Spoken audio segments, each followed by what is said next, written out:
беше жив. И тогава се отидаме пак в Нантини, веселихме се, всичко се да ме посрещаха, весели, късмени, с ручката бяхме тогава сме прихвали тези пъти.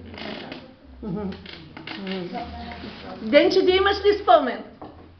Ами аз миналата година станах прабаба на едно мъничко момиченце Никол.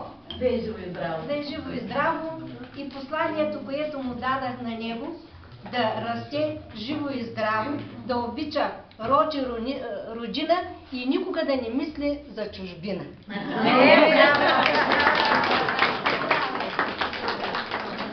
Миналата година ни се роди.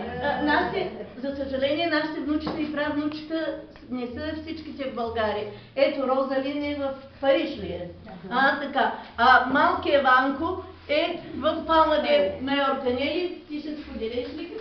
Ами, разбира се, че ще споделя. Аз имам внучи, миналата година се роди и го празнувахме също бабин ден и беше много тържествено. Идваха с жива музика от нас да навземат, с подарък, после дойдохме тук на масите, тържеството и масите бяха заредени с ядени, с десерти и ядени и пиени до сутринта.